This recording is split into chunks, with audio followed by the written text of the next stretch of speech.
What if addiction isn't a choice, but a cry? Not a failure of will, but a wound that never healed? Every addict has a story, but most of those stories remain buried under shame, silence, and misunderstanding. We often ask, why the addiction? But Gabor Maté, physician and renowned addiction expert, challenges us to ask instead, why the pain? What if behind every bottle, pill, screen, or obsessive behavior, there's a forgotten child, not seeking a high, but simply trying to feel safe, whole, alive? In this video, we dive deep, not into substances or habits, but into the human soul and the hidden agony that fuels compulsive escape. You'll discover how trauma, unmet emotional needs, and the absence of authentic connection can morph into destructive cycles, and how even the darkest addiction can hold the seed of awakening.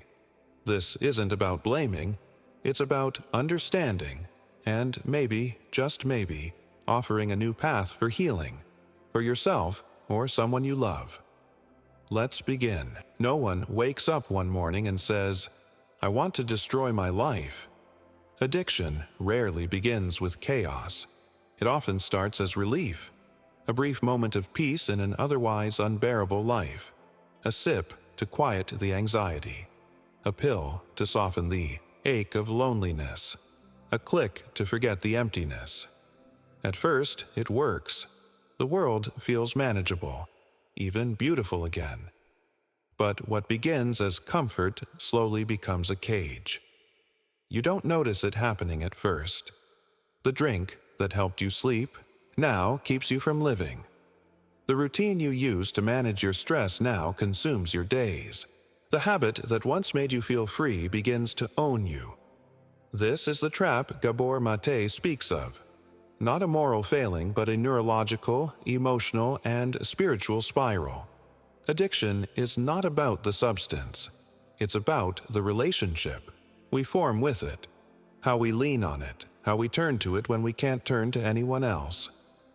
The tragedy: it often works until it doesn't, until the escape becomes the prison, until the solution becomes the problem, and by then it's not about pleasure anymore, it's about survival. You're no longer chasing a high, you're running from a low that won't let go. This is the subtle origin: a human being in pain, finding a doorway out, only to discover, too late, that it locks from the outside. We think addiction is about wanting too much.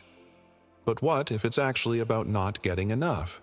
Not enough love, not enough safety, not enough being seen, truly, deeply seen, as a child, or even now. Addiction isn't just a desire for pleasure. It's a desperate attempt to fill a space inside that feels unbearably empty, a space left hollow by loss, neglect, rejection, or emotional starvation. We're not just craving a drink or a cigarette or another scroll on a screen. We're craving connection. We're craving meaning. We're craving ourselves. Gabor Maté calls this the core illusion of addiction. We think we're chasing the substance, but what we're really chasing is the feeling it gave us, even if just once, of being whole. Think about that. Every compulsion, every obsessive behavior is a whisper. I want to feel alive. I want to matter. I want to escape this unbearable void. The problem isn't the wanting, it's the forgetting. Forgetting who we were before the wound. Forgetting that what we truly need can't be found in external fixes. The pain comes not just from what we turn to, but from the original absence that made us turn to it in the first place. And until we address that, until we ask, what am I really looking for? We'll keep feeding the fire with things that can never satisfy the soul. Carl Jung once said, "People will do anything, no matter how absurd, to avoid facing their own soul." Addiction, through the lens of Jungian psychology, is not just a bad habit. It's a symptom of inner imbalance. A red flag waving from the unconscious, begging us to confront what we've buried. Gabor Maté deeply resonates with this view. He sees addiction as the surface expression of a deeper split within the psyche, between the self we show the world and the self we exiled long ago. This exiled self, the wounded child, the unmet need, the suppressed rage, lives in what Jung called the shadow. And the more we deny it, the more it controls us from the dark. You see, we don't just become addicted to substances.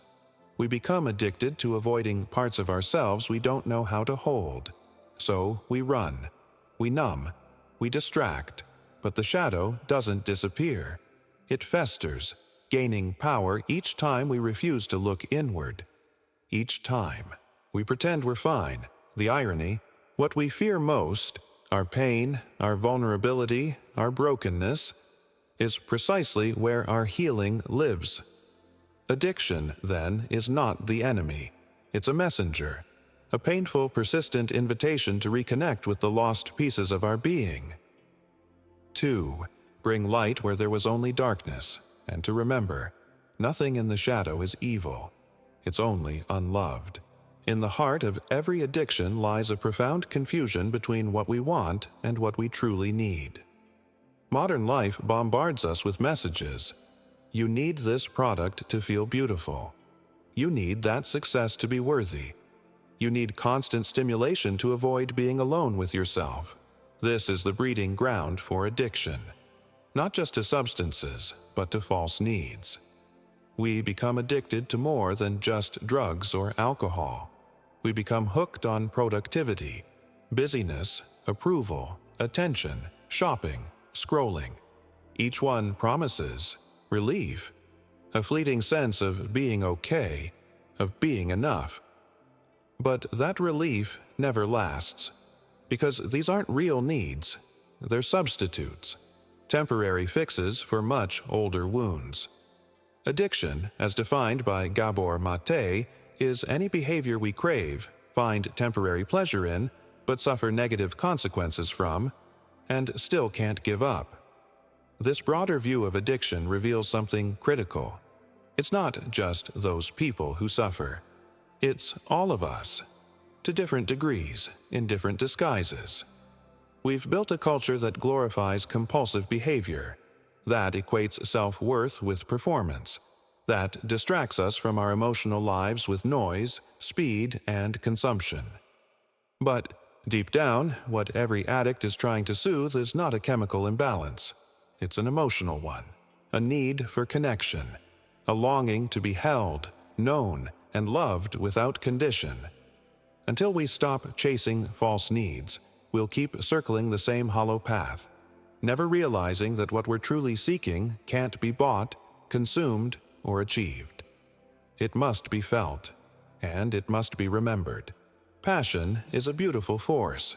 It gives color to life, fuels creativity, drives connection, and makes us feel deeply alive. But when passion becomes compulsive, when it begins to dominate instead of inspire, it crosses an invisible line. What once gave us joy begins to control us. It often starts innocently. A hobby becomes an obsession. A relationship becomes a fixation. Work becomes identity. And slowly, we stop choosing the passion and start being owned by it. This is one of the most deceptive faces of addiction, because it doesn't always look like destruction at first. It can look like ambition, love, dedication. It can be praised by others, even envied. But inside, something's off. There's no longer peace, only urgency, no longer presence, only the gnawing need to keep going, to keep doing, to avoid what might surface in stillness. You begin to ask, am I doing this because I love it, or because I can't stand being without it? The distinction is subtle and vital. Addiction isn't always about substances. Sometimes it's about how we attach to the very things that once brought us meaning. When the relationship with the object, whether it's work, love, or achievement, becomes a compulsion, we're no longer expressing ourselves. We're escaping ourselves. and in that escape, passion morphs into prison. Freedom doesn't come from quitting everything we love. It comes from reclaiming our inner balance, where we can love fully without losing ourselves in the process. Addiction isn't just about what we're addicted to. It's about who we are when we reach for it. Every person brings their own inner landscape to the object of addiction. That's why the same substance can destroy one life and barely touch another. The difference lies in vulnerability. Vulnerability isn't weakness. It's the openness in us that once longed for connection and was met instead with absence, pain, or inconsistency. In that space of unmet need, the addictive object arrives not as a threat, but as a promise. A promise to soothe, to protect, to offer something the world never did: comfort, escape, certainty, control. At first, it delivers. The drink quiets the anxiety. The pill mutes the grief. The work, the screen, the sex, they all become shields against the unbearable. But over time, the object doesn't just cover the wound. It becomes entangled with the identity of the wounded one. The person and the object form a pact. You'll protect me from my pain, and I'll give you my freedom. This is where addiction takes root, not in the external item, but in the relationship between inner fragility and the object's false promise. And yet, that very point of entanglement also holds the key to healing. Because when we understand why that object had such power over us, we can begin to reclaim what it was falsely offering, not to punish the vulnerability, but to finally honor it. Because addiction doesn't start with the object. It starts with a wound, and the silent hope that something outside of us could finally make it go away. Addiction is not the disease. It's the symptom. Beneath every compulsion, no matter how destructive, no matter how confusing from the outside, there is one common thread: pain. This pain often has no clear name. It may not come from one traumatic event, but from a lifetime of emotional erosion. 1,000 small moments when needs were unmet, when feelings were ignored, when love was conditional or absent altogether. We're taught to suppress pain, to tough it out, to move on. But pain that is not acknowledged doesn't disappear. It burrows inward, reshaping our nervous system, our beliefs, our behaviors. Eventually, it demands to be soothed, and addiction becomes one of the most accessible tools. As Gabor Maté says, the question is never why the addiction. The question is why the pain, because behind every addiction is a story, a loss, a fear, a moment when being alive simply hurt too much. This is why no amount of punishment or moralizing can cure addiction. You can't punish pain out of a person. You can only witness it, hold it, and slowly bring it into the light. The addict doesn't need more shame. They need space to feel what they've spent a lifetime avoiding. Because at the core, addiction is not a search for pleasure. It's a cry for relief, and the only way out is through. No child is born an addict. But every addict was once a child, vulnerable, impressionable, and utterly dependent on the emotional environment around them. The science is clear. Early emotional experiences shape the architecture of the brain. When a child is consistently met with stress, neglect, or emotional absence, the developing nervous system adapts to survive, not to thrive. And those adaptations don't just fade with age. They become the silent wiring that governs how we respond to stress, how we regulate emotions, how we seek safety. Gabor Maté speaks often about this. He shows how trauma, not necessarily from overt abuse, but from the absence of attuned caregiving, alters the very systems that manage impulse, fear, and reward. In other words, addiction isn't the result of a bad choice. It's the brain's attempt to cope with unbearable emotional states, often encoded in childhood. Imagine growing up in a home where your feelings weren't welcomed, where you were shamed for crying, ignored when afraid, or rewarded only when you performed. You learn quickly being authentic isn't safe. So you disconnect from your emotions, from your body, from your needs. And that disconnection becomes the root of vulnerability to addiction later in life. Substances and behaviors then step in not just to soothe, but to bridge the gap between what you feel and what you never learned how to process. To can heal addiction, we must go upstream, not to blame the past, but to understand it. Because only when we see the child behind the addict can we begin to repair the adult still carrying that pain. Sometimes the wounds that shape us are not dramatic. They leave no scars, no obvious trauma, just a quiet, aching absence. You had food, you had shelter, your parents may have loved you deeply in their own way. But were they emotionally present?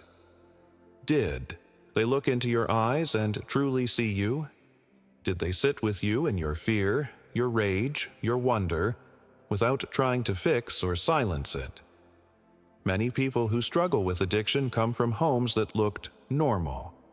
No overt abuse, no poverty, no scandal, but something crucial was missing: attunement.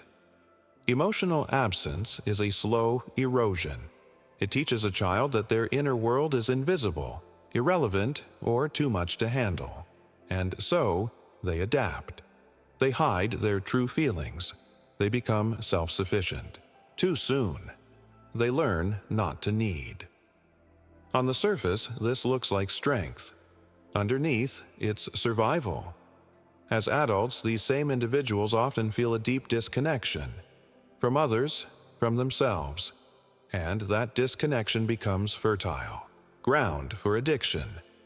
Because addiction offers what early caregiving did not: a predictable escape, a sensation of relief, a false but reliable sense of being held, even if by a substance, a screen, or a ritual. The tragedy is not just in the behavior, but in how long it takes to understand where it came from. By the time the addict seeks help, they've often blamed themselves for decades, never realizing they were carrying an emptiness that was never theirs to begin with. Healing begins the moment we name this absence, because what was never given can still be reclaimed. What if addiction isn't just a personal failure, but a cultural epidemic? We live in a world that constantly tells us we are not enough, not thin enough, not rich enough, not young enough, not productive enough. From childhood, we are conditioned to seek worth outside of ourselves. Achievement becomes identity. Busyness becomes virtue. Disconnection becomes normal. In such a world, addiction doesn't seem like a problem. It becomes the expected outcome. Gabor Maté warns that we live in a society perfectly designed to breed addiction, a society that isolates individuals, glorifies superficial success, and numbs discomfort at every turn. We don't sit with grief, we medicate it. We don't slow down, we speed up. We don't face our inner void. We fill it with more noise, more things, more stimulation. And the economy thrives on it. Billions are made on the promise of relief, of escape, of becoming someone you already are, but have forgotten. Addiction, in this context, is not an anomaly.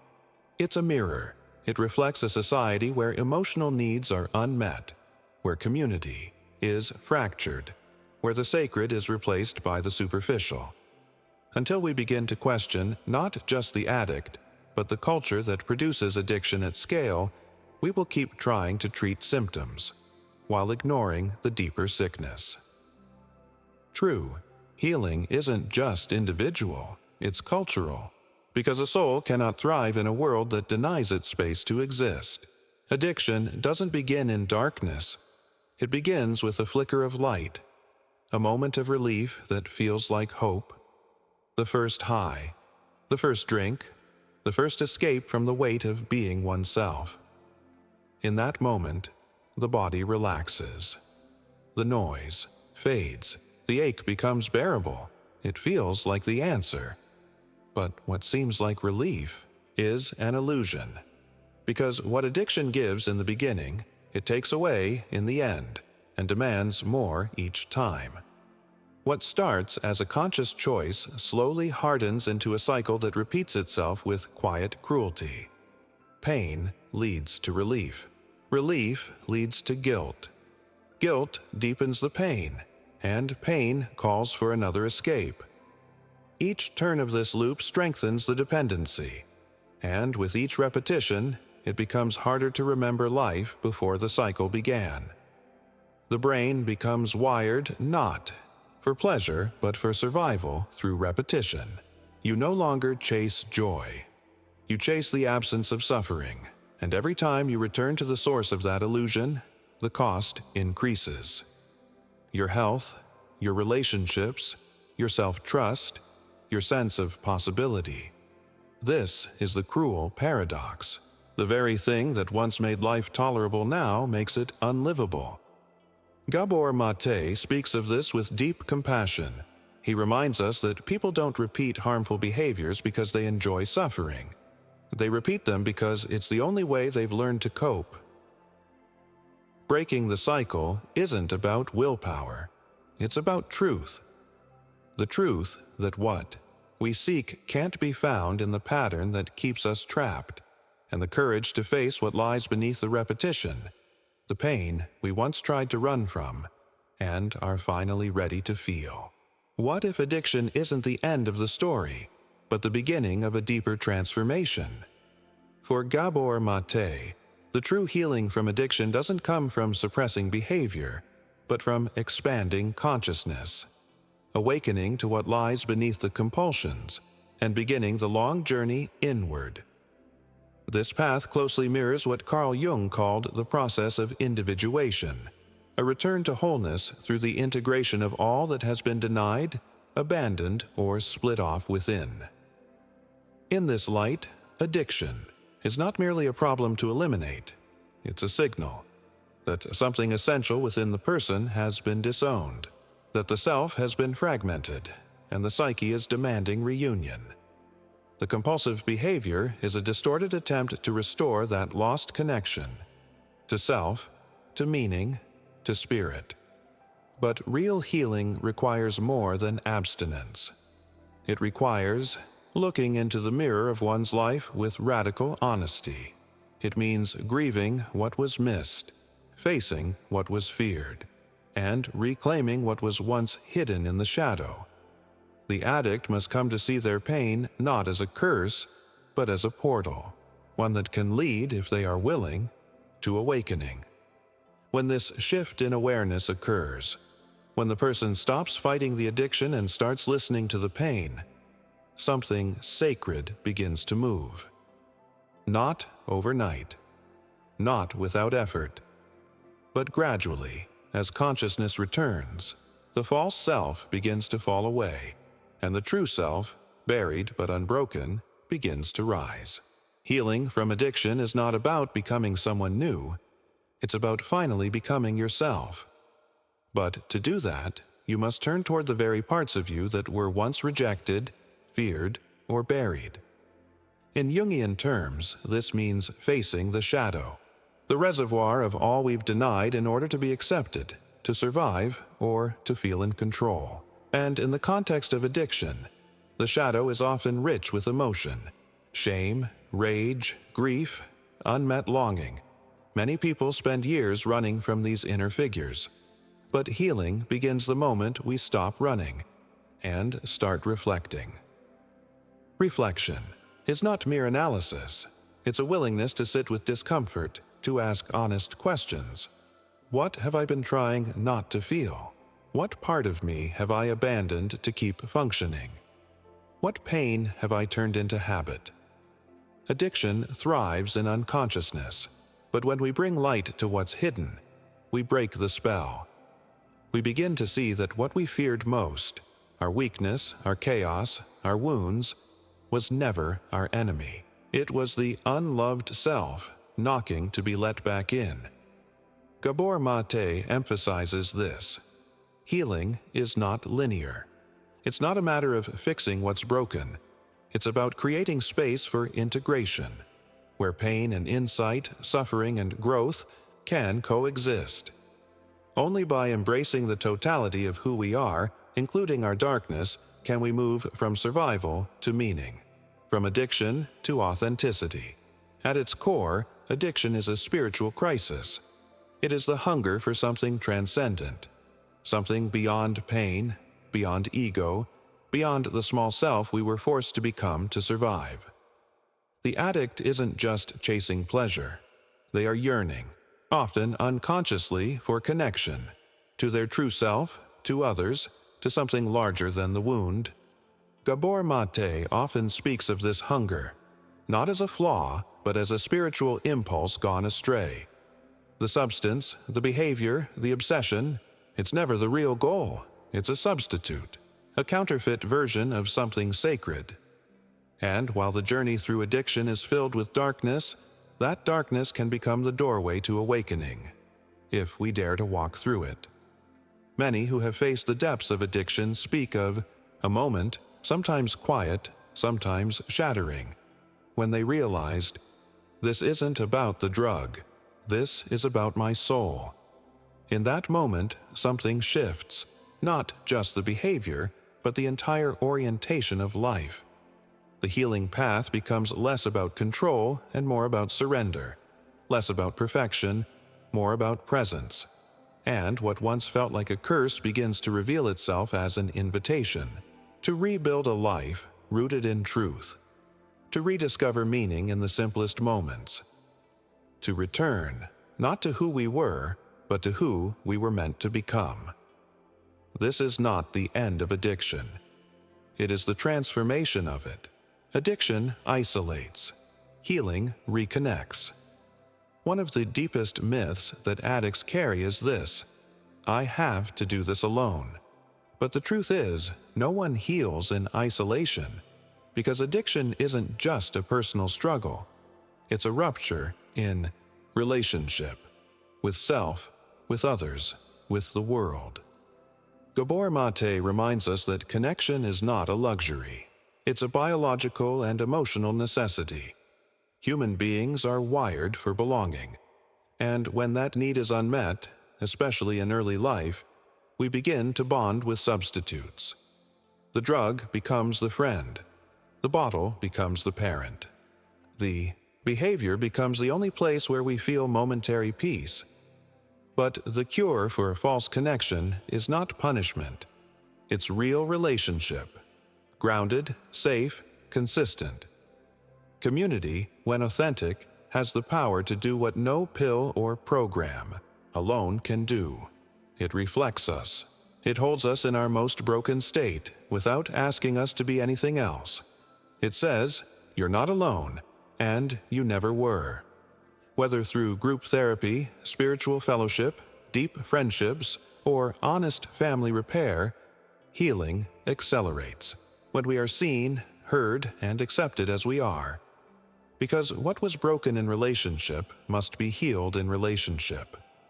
And in that space of connection, the addict begins to see themselves not as a problem to be solved, but as a human being, worthy of love. No matter how far someone has fallen, no matter how many times they've relapsed, lied, or lost themselves, redemption is never out of reach. This is perhaps the most radical and most essential truth in Gabor Maté's work. That, beneath the behavior, beneath the shame, there is always a human being worthy of healing. Addiction tries to convince you otherwise. It whispers that you're too damaged, that it's too late, that who you were before is gone forever. But recovery isn't about going back. It's about going deeper. It's not a return. It's a becoming. The journey of healing is not perfect. It is jagged, non-linear, filled with setbacks and doubts. But each moment of awareness, each small act of self-compassion, is a revolution against the lie that you are broken beyond repair. You are not.